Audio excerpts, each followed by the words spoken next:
Hello guys, स्वागत है आप सबका। तो आज हम बात करेंगे अदानी ग्रीन एनर्जी की। इसके पूरे फंडामेंटल के ऊपर हम बात करेंगे क्योंकि कुछ रिक्वेस्ट आई थी और इसके लॉन्ग टर्म चार्ट क्या कहते हैं वो हम देखेंगे, और टारगेट नहीं लेकिन जो सपोर्ट और रेजिस्टेंट है वो कहाँ पर दिख रहे हैं वो हम देखेंगे। और उससे पहले हम देखेंगे इसके फंडामेंटल कि इसकी वैल्यूएशन अभी कितनी है और आने वाले समय में इसकी वैल्यूएशन कहाँ पर हो सकती है। तो चलिए शुरू करते हैं वीडियो को। यहाँ पर अगर देखें तो अभी इसका प्राइस जो है 941 रुपये के ऊपर क्लोजिंग हुई है। यहाँ पर जब से इसके अंदर ये करेक्शन आया, हिडनबर्ग की रिपोर्ट आई, तब से लेकर ये जो है बॉलिंजर बैंक है, ये इसके बीच में ये टेक्निकल लेवल जो है एक इंडिकेटर है, इसी के बीच में आप यहाँ पर देख सकते हैं ये जो ब्लू कलर की लाइन है इसके बीच में ही ये जो है घूमता रहा है। और यहाँ पर जैसे जैसे बॉलिंजर बैंक ऊपर, ये भाव इसका ऊपर गया, बॉलिंजर बैंक भी ऊपर गया, फिर यहाँ पर अगर देखें तो एक रजिस्टेंस लेकर वापस से नीचे आ गया है। तो फिलहाल अगर इसके अंदर थोड़े से मीडियम टर्म की बात करें, शॉर्ट टर्म की बात करें, तो ये बॉलिंजर बैंक का जो ये नीचे का लेवल और ऊपर का लेवल, इसको जो है आप एक सपोर्ट और रेजिस्टेंस देख सकते हैं। अब सबसे पहले तो इसके फंडामेंटल की हम बात करेंगे। मार्केट कैप अगर देखें तो 1.5 लाख करोड़ के आसपास का है, और कंपनी का बिजनेस तो सभी लोग जानते हैं, ग्रीन एनर्जी के अंदर है। और इसकी वेबसाइट के ऊपर हम जाएंगे और यहाँ पर ये इसकी ऑफिशियल वेबसाइट है, आप चाहे तो यहाँ पर विजिट कर सकते हैं, अदानी ग्रीन, यहाँ पर एक सेकंड, adanigreenenergy.com। तो यहाँ पर अगर देखें तो ये इसके कुछ प्रोजेक्ट्स है। और जैसे जैसे हम नीचे आएंगे तो यहाँ पर आप देख सकते हैं कि जो इसकी टोटल मेगावाट रिन्यूएबल एनर्जी का जो पोर्टफोलियो है 20,000 के आसपास का है, 91 लोकेशन है। और इसकी जो प्रेजेंस है वो 12 स्टेट के अंदर है, 12 राज्य के अंदर। और इसने मिलियन जो है उन्होंने यूनिट अब तक जो है प्रोड्यूस किए हैं। साथ ही साथ यहाँ पर ये जो इसका मेन बिजनेस है, ये आप देख सकते हैं कि सोलर पावर, विंड पावर, ये जो है ज़्यादातर ये इसके ऊपर है। ज़्यादातर तो सोलर पावर का ही इसके प्रोजेक्ट्स है इसके, और विंड एनर्जी के अंदर। साथ ही साथ ये हाइब्रिड पावर और सोलर पार्क के अंदर भी ये जो है बिजनेस करते हैं। सोलर पावर को फॉर एग्जांपल मैं ये क्लिक करता हूँ, इसके अंदर आप देख सकते हैं जब ये इसके डिफरेंस प्रोजेक्ट्स है, और ये आप देख सकते हैं कई इसके जो है प्रोजेक्ट्स है, 50 मेगावाट्स के, ये 600 650 मेगावाट्स के। और साथ ही साथ यहाँ पर आप देखें तो एक पूरी की पूरी लिस्ट है। और यहाँ पर भी आप देख सकते हैं कि जैसे जैसे आप यहाँ पर नेक्स्ट दबाते जाएंगे तो जो प्रोजेक्ट्स है वो आगे आगे बढ़ते जाएंगे। ये फिर से अगर देखें तो छोटे छोटे प्रोजेक्ट्स है और बड़े प्रोजेक्ट्स भी है, सब जो है मिक्स है, ये सारे के सारे सोलर प्रोजेक्ट्स है। तो ये इसका बिजनेस है। और एक चीज़ मैं आपको बता दूं कि जो इसका ये रिन्यूएबल बिजनेस है, ये ओनली ऑन ओनली मुझे ऐसा लग रहा है कि ये वन टाइम इन्वेस्टमेंट होता है। ये बात जो है आपको समझनी चाहिए कि एक बार आपने इसके अंदर इन्वेस्टमेंट कर दिया, एक बार का खर्चा है, उसके बाद जो है लाइफ टाइम बिजली, लाइफ टाइम नहीं लेकिन लंबे समय तक आप ये मान कर चल सकते हैं कि बिजली जो है प्रोड्यूस होती रहेगी, एक रेवेन्यू इसके अंदर मिलती रहेगी। फिलहाल अभी कई प्रोजेक्ट जो है इसके ऑन गोइंग भी है, और कई प्रोजेक्ट्स के अंदर जो है रेवेन्यू ऑलरेडी जो है स्टार्ट हो गई है। तो थोड़ा सा इसके अंदर वक्त लग सकता है, लेकिन आने वाले समय में हो सकता है इसके प्रॉफिट और रेवेन्यू के अंदर और भी बढ़ोतरी देखने को मिले। यहाँ पर अगर देखें फिलहाल, अब क्वार्टरली रिजल्ट इसका देख लेते हैं, तो साल दर साल अगर देखेंगे दिसंबर से इस दिसंबर, तो 1400 करोड़ से इसका रेवेन्यू बढ़कर जो हुआ हो गया है 1900 करोड़ के आसपास, 50% के आसपास की बढ़त। नेट प्रॉफिट की अगर बात करें तो वो 50 करोड़ से बढ़कर सीधा सीधा डबल हो गया है 100 करोड़ के आसपास। और अगर इसके ऊपर अगर साल दर साल इसके अगर रेवेन्यू की बात करें तो 2017 से लेकर अब तक की अगर बात करें तो 500 करोड़ के रेवेन्यू बढ़कर 6,500 करोड़ इस पूरे साल में आने की उम्मीद है। और साथ ही साथ जो नेट प्रॉफिट की अगर बात करें तो वो जो माइनस था, वो लॉस में थी कंपनी 47 करोड़ के आसपास का 2017 में, वो जो है अभी 600 करोड़ के आसपास का प्रॉफिट हो सकता है। तो काफ़ी बढ़िया इसके अंदर ग्रोथ है। और मैंने इसीलिए बोला कि आपको पहले ही समझाया आसान भाषा में कि रिन्यूएबल एनर्जी होती है भले ही, और ज़्यादा जो है वो सोलर एनर्जी जो है वो ज़्यादा, मुझे ऐसा लग रहा है कि वो ज़्यादा प्रॉफिटेबल है, हो सकती है। और वो जो है वन टाइम इन्वेस्टमेंट है, तो एक बार अगर आप इन्वेस्टमेंट कर दें भले ही वो, उसके बाद जो इसके जितने भी खर्चे मतलब कि खर्चे हैं वो अगर जो है उसके बाद जो है रेवेन्यू, एक रेगुलर इनकम इसके अंदर लंबे समय तक चालू रह सकती है उसका, क्योंकि मेंटेनेंस चार्ज जो होता है वो कम रहता है। तो यहाँ पर अगर देखें तो साथ ही साथ इसका ईपीएस अगर देखें तो वो पौने 4 से 4 रुपये के आसपास का इस समय आ सकता है। लेकिन अभी इसकी वैल्यूएशन जो है थोड़ी सी महंगी है। अगर इसके पी रेशियो के मुकाबले अगर आप देखें तो ये सारे के सारे इसके लिस्टेड पीयर्स है, सबसे ज़्यादा पी रेशियो इसका है 235 के आसपास का। दूसरा अदानी ट्रांसमिशन का, वो भी 100 के ऊपर है। बाकी अगर दो power grid, NTPC, Tata power, NHPC, सारे के सारे जो है थोड़े से कम है इसके सबका पी रेशियो। तो वैल्यूएशन पी रेशियो के हिसाब से भी ज़्यादा है। और प्राइस टू बुक की वैल्यू अगर देखें, प्राइस टू बुक रेशियो, तो वो भी अगर देखें तो सबसे ज़्यादा है। यहाँ पर आप देख सकते हैं इसका जो प्राइस टू बुक रेशियो है 25 के ऊपर है। तो लेकिन ये चीज़ आप ध्यान से सुने कि ये ट्रेडिंग के लिहाज से अच्छा है, भले ही वैल्यूएशन इसके ज़्यादा है, ये पहले से ही ज़्यादा रहे, पहले से ही जो है इसके वैल्यूएशन अदानी की सारी कंपनियां के जो है थोड़े से बहुत, सारी कंपनियां नहीं लेकिन बहुत ज़्यादातर कंपनी के जो वैल्यूएशन ऊपर ही रहे हैं। लेकिन वैल्यू एक ट्रेडिंग के लिहाज से अगर देखें, सही प्राइस पर अगर मिलते हैं, सही प्राइस पर एग्जिट करते हैं, तो वो जो है एक ट्रेडिंग के हिसाब से अच्छे रहते हैं। अब इसके बैलेंस शीट देख लेते हैं। बोरोविंग की बात करें, कर्जा कितना है कंपनी के ऊपर, तो वो मैं देखना चाहूँगा। यहाँ पर देखें तो ये थोड़ा ज़्यादा है, 52,000 करोड़। और वो सितंबर 2022 की बात है। अभी जो नई मार्च 2022 की भी जो है एक इसकी बैलेंस शीट आएगी, वो जब इसके रिजल्ट आएंगे वो देखना जो है लाजमी है, वो देखना बहुत ही ज़रूरी है। क्योंकि इतना अब कर्जा कुछ कम हुआ है या नहीं वो देखने लायक बात होगी। और क्योंकि 50,000 करोड़ के आसपास का कर्जा है, इसके ऊपर जो है थोड़ा सा कर्जा ज़्यादा है, लेकिन कंपनी मुझे ऐसा लग रहा है कि कैपेबल है। क्योंकि जैसे ही मैंने बताया कि ये अपना इसके प्रोजेक्ट कुछ जो है ज़्यादा ही ऑनगोइंग है, ज़्यादा फास्ट मूव करती है कंपनी। तो हो सकता है कि जैसे जैसे इसके रेवेन्यू बढ़ते हैं तो उसने ऐसे जो है अपना कर्जा थोड़ा सा, मुझे ऐसा लग रहा है कि ये कम कर सकते हैं। फिलहाल अभी देखें तो अभी इसका कर्जा जो है थोड़ा बहुत, मुझे ऐसा लग रहा है कि थोड़ा ज़्यादा है। अभी इसकी बात करें तो इसके शेयर होल्डिंग पैटर्न की, तो प्रमोटर के पास अभी 57% जो है शेयर है, और साल दर साल देखिए तो इसकी होल्डिंग थोड़ी सी कम हुई है। और एफआईएस की अगर बात करें तो एफआईएस ने जो है थोड़ा सा इसके अंदर बढ़त हुई है, और अपनी होल्डिंग की डीआईएस की बात करें तो वो भी 1% के आसपास की बढ़त। और पब्लिक की बात करें तो पब्लिक ने तो अगर देखें तो ज़्यादा इसके अंदर जो है 3% के आसपास की 2.5 से 3% के आसपास की बढ़त हुई है। और यहाँ पर मैं कुछ आपको शेयर दिखाना चाहता हूँ, जो कि यहाँ पर जो है हमने इसका ये फोकस लाइटनिंग 550 के ऊपर शेयर किया था। उसके बाद देखें तो इसके अंदर 625 के आसपास का हाई बनाया। आनंद राठी सिक्योरिटीज़ 810 के ऊपर जो है यहाँ पर बताया था, और यहाँ पर आप देख सकते हैं कि इसने जो एक हाई बनाया था 884 के आसपास का, मतलब कि 10% के आसपास का रिटर्न। और यहाँ पर भी जो मेरे ये नए व्यूवर्स हैं उनको मैं बताना चाहता हूँ, ये तीनों ही जो है वीडियो मैंने शेयर किए थे जब इसके मुझे ऐसा लग रहा था कि इसके अंदर तेज़ी आ सकती है, बाद में जब करेक्शन आ सकता है तो तब भी इसके अंदर जो है मैंने बताया था कि इसके अंदर अब करेक्शन आ सकता है। तो जिन्होंने अब तक सब्सक्राइब नहीं किया वो सब्सक्राइब जरूर कर ले। साथ ही साथ अब इसका जो है शेयर होल्डिंग पैटर्न हम देखेंगे। यहाँ पर आप देख सकते हैं ये अदानी ग्रीन एनर्जी, और ये दिसंबर 2022 की अगर शेयर होल्डिंग पैटर्न देखेंगे तो इसके अंदर ये जो 2 लाख से कम के निवेशक, मतलब कि ये जो रिटेल निवेशक है उनकी संख्या जो है 3 लाख और 85,000 है, 3,85,000। और इसके पास जो शेयर अवेलेबल थे रिटेलर्स के पास 1 करोड़ और 67 लाख थे।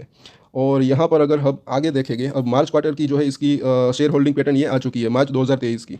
तो इसके अंदर अगर अब हम देखेंगे कि रिटेलर्स की संख्या कितनी हो गई है, ज़रा आप देखिए। ये अगर देखिए तो और थोड़ा सा जूम कर लेते हैं, 7 लाख और 35 हज़ार। जो इतने ज़्यादा रिटेल निवेशक, जो 3 लाख और 3,85,000 से बढ़कर 3,35,000, और इतनी संख्या बड़ी है। साथ ही साथ जो इसका शेयर उस 1 करोड़ और 67 लाख था, वो जो है 3 करोड़ और 69 करोड़ लैक्स हो गया है। तो मतलब कि तकरीबन तकरीबन, तो मतलब कि ये आप ये जो शेयर की संख्या है, 2 करोड़ शेयर दोस्तों खरीदे हैं सिर्फ रिटेलर्स ने एक ही क्वार्टर के अंदर। इतनी जो होल्डिंग है वो बढ़ गई है।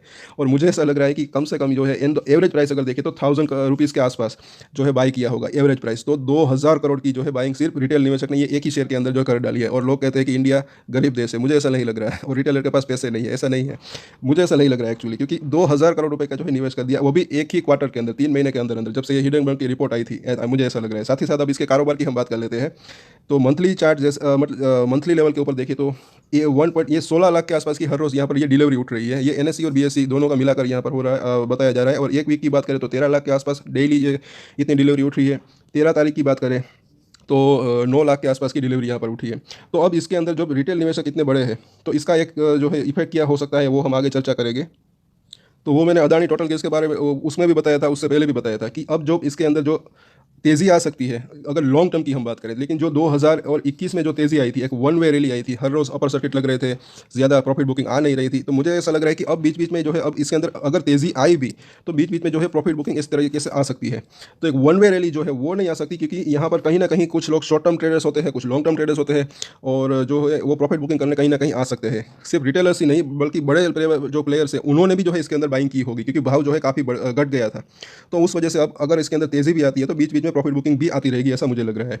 और जो लोग इसके अंदर जो है लॉन्ग टर्म इन्वेस्टर भी होते हैं और शॉर्ट टर्म इन्वेस्टर भी होते हैं, मैं इसके अंदर अगर देखूं, मैं पर्सनली तो दोनों ही चीज़ करता हूं। शॉर्ट टर्म इन्वेस्टमेंट भी करता हूं, ट्रेडिंग भी करता हूं, शॉर्ट टर्म इन्वेस्टमेंट का मतलब है, और लॉन्ग टर्म इन्वेस्टमेंट भी करता हूं। और फॉर एग्जांपल मैं अगर एक बात करूं कि अगर 700 रुपये के आसपास जब ये नीचे गया था, मैंने इसके अंदर बाई चांस अगर देखे तो 10 शेयर लिए।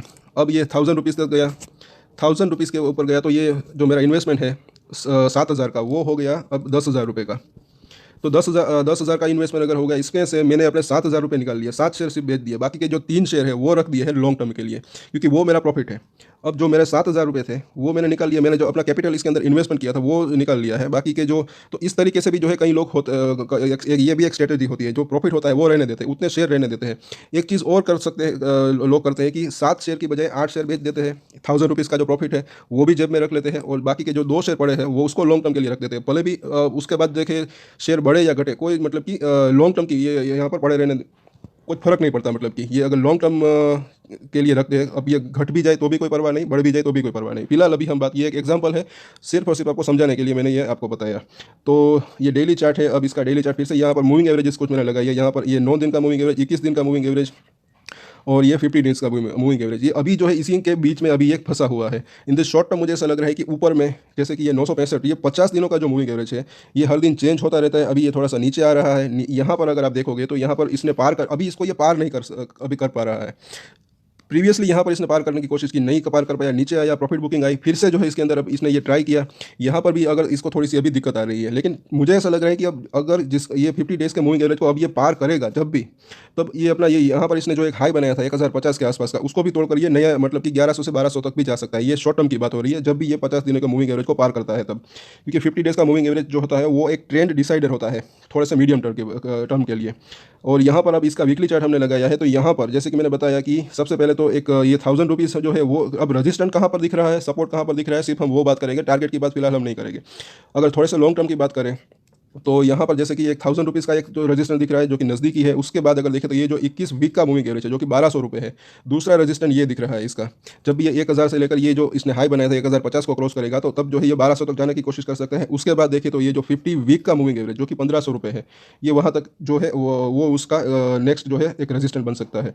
ये मंथली चार्ट है, ये मैंने इसलिए लगाया कि यहाँ पर अगर देखें तो ये 3000 से लेकर नीचे में यहाँ पर 450 तक का एक इसके अंदर एक करेक्शन आया था, ये जो कि तकरीबन 2600 रुपये के आसपास का था। अब इसके अंदर जो है कुछ इसके रिट्रेसमेंट भी है। फंडामेंटल तो हमने ऑलरेडी देख लिया इसके, और इसके अगर रिट्रेसमेंट की बात करें तो इसका अगर 50% रिट्रेसमेंट देखेंगे तो 1300 रुपये है। अगर इसको 400 रुपये से 450 से ऐड करें तो तकरीबन जो है 1750 रुपये है, वो जो है इसका ये भी एक रजिस्टेंस इसका साबित हो सकता है। अगर इसका 2600 रुपये का 25% रिट्रेसमेंट अगर देखें तो वो मतलब कि चौथा भाग अगर देखें तो वो तकरीबन बनता है 650 रुपये। और उसको अगर हम ये 430 रुपये के आसपास का इसने एक लो बनाया था 430 रुपये, इसको जोड़ दे तो ये तकरीबन बनते हैं 1080 रुपये। तो उसी के आसपास का आप सबको पता होगा कि इसने एक हाई बनाया था 1050 1060 के आसपास का। तो ये इस तरीके से जो है ये भी एक रेजिस्टेंस साबित हो सकता है 1750 रुपये के आसपास का। और ये फिर से इसका डेली चार्ट लगाया है। और एक चीज़ और है, तो यहाँ पर ये बात बताना भूल गया था कि इसका जो ये नेट प्रॉफिट और ये ईपीएस जो है, ये इसके अंदर अगर देखें तो इसके अंदर अभी अगर देखें तो ये पिछले सालों के अंदर मुकाबले अच्छी खासी ग्रोथ देखने को मिली है। खास करके ये एक तो यहाँ पर लॉस में से ये प्रॉफिट में आई कंपनी, उसके बाद भी अच्छा खासा ग्रोथ देखने को मिला, रेवेन्यू के अंदर भी अच्छा खासा ग्रोथ है। तो अब ये इसका ईपीएस जो है अभी इसका जो है 3.25-4 रुपये के आसपास का इस साल आ सकता है। कितनी इसके अंदर ग्रोथ हो सकती है उस हिसाब से जो है इसके जो इसका जो प्राइस जो है वो उसके अंदर भी बढ़ोतरी आ सकती है। क्या ये ईपीएस 6 रुपये, 8 रुपये, 10 रुपये, 12 रुपये, 15 रुपये, 20 रुपये कितना तक मतलब कि बढ़ सकता है? ये बहुत ही लॉन्ग टर्म की मैं बात कर रहा हूँ कि इसके अंदर ग्रोथ कितनी संभव है और कितना इसका ईपीएस आएगा, उस हिसाब जो है इसका शेयर का प्राइस बढ़ सकता है। और ये जो इसका पी रेशियो है अभी जो है 250 के आसपास बता रहा है, 235, उसके अंदर भी जो है थोड़ा सा ये कम हो सकता है जैसे जैसे इसका ईपीएस बढ़ेगा। और प्राइस भी इसका जो है थोड़ा बहुत जो है अग्रेसिवली अभी तो बहुत ही ज़्यादा बढ़ा हुआ है यहाँ पर लग रहा है, लेकिन धीरे धीरे जैसे इसका ईपीएस बढ़ेगा तो इसके अंदर भी जो है एक कंफर्टेबल जोन जो है आता रहेगा, ऐसा मुझे लग रहा है। तो रजिस्टर मैंने ऑलरेडी बता दिया, इसके बाद फिर से जो है मैं बता देता हूँ। सबसे पहले तो अगर देखें तो एक तो 1000 रुपये के आसपास का ये रजिस्टर है, कोई टारगेट नहीं, फिर से मैं बता रहा हूँ। जो चार्ट के ऊपर दिख रहे हैं फंडामेंटल इसके मुझे काफ़ी स्ट्रॉन्ग दिख रहे हैं। अभी इसका वैल्यूएशन जो है थोड़ा सा हाई दिख रहा है, लेकिन जैसे अगर इसके अंदर प्रॉफिटेबिलिटी इसका प्रॉफिट बढ़ता है तो हो सकता है कि आने वाले समय में इसका शेयर का प्राइस भी इसके अंदर भी बढ़ोतरी की पॉसिबिलिटी है। 1000 रुपये उसके बाद अगर देखें तो 1200 के ऊपर एक रजिस्टर दिख रहा है, उसके बाद 1500 रुपये के आसपास, उसके बाद देखें तो 1750 के आसपास, और उसके बाद देखें तो 2000 के आसपास भी एक ये राउंड फिगर एक नंबर है और वहाँ पर भी एक रजिस्टर दिख रहा है। उसके बाद अगर लॉन्ग टर्म की बात करें तो हो सकता है कि ये जो इसने इस अपना 3000 रुपये के आसपास का एक हाई बनाया था ये वहाँ तक जाए, उसको क्रॉस भी कर सकता है। ये लॉन्ग टर्म की बात हो रही है। जैसे जैसे अगर इसके प्रॉफिट अगर इसका बढ़ा तो जाहिर सी बात है कि इसके प्राइस के अंदर भी जो है बढ़ोतरी देखने को मिल सकती है। तो आज के वीडियो में इतना ही। और इससे पहले सपोर्ट की अभी अगर हम बात कर ले तो सपोर्ट यहाँ पर कहाँ पर दिख रहे हैं, तो सबसे पहला सपोर्ट यहाँ पर जैसे कि आप देख सकते हैं ये तकरीबन 800 के करीब करीब एक पहला सपोर्ट दिख रहा है। इससे नीचे अगर देखें तो यहाँ पर जो चीज़ मुझे अभी दिख रही है 700 के आसपास, और उसके नीचे अगर देखें तो 550 रुपये का ये भी एक सपोर्ट है। और जो फाइनल सपोर्ट इसने जो लिया था 450 के आसपास का, ये चारों का चारों सपोर्ट है। ये in the worst case scenario की बात हो रही है, ऐसा नहीं है कि ये यहाँ तक जाएगा ही जाएगा, लेकिन हमने रेजिस्टेंस देखे तो सपोर्ट भी देखना ज़रूरी है। और ये सारे का सारे लेवल से। और आज के वीडियो में इतना ही दोस्तों। अगर अच्छा लगा, जानकारी अच्छी लगी तो लाइक ज़रूर करें, और जो भी लोग शेयर मार्केट के अंदर जुड़े हुए हैं उनके साथ शेयर करें, और जिन्होंने अब तक सब्सक्राइब नहीं किया वो सब्सक्राइब जरूर कर लें। और एक्सटेंडेड डिस्क्लेमर जो कि मैं हमेशा देता हूँ, आप कोई भी ट्रेड ले उससे पहले अपनी रिसर्च करें, अपने फाइनेंशियल एडवाइजर की सलाह ले, उसके बाद ही कोई डिसीजन ले, और डिसीजन ले तो उसकी जिम्मेदारी मैच्योरिटी के साथ खुद ही ले। ये वीडियो मैंने एजुकेशन पर्पस के लिए बनाया है, मेरी तरफ से कोई भी बाय या सेल की रिकमेंडेशन नहीं है। Thank you.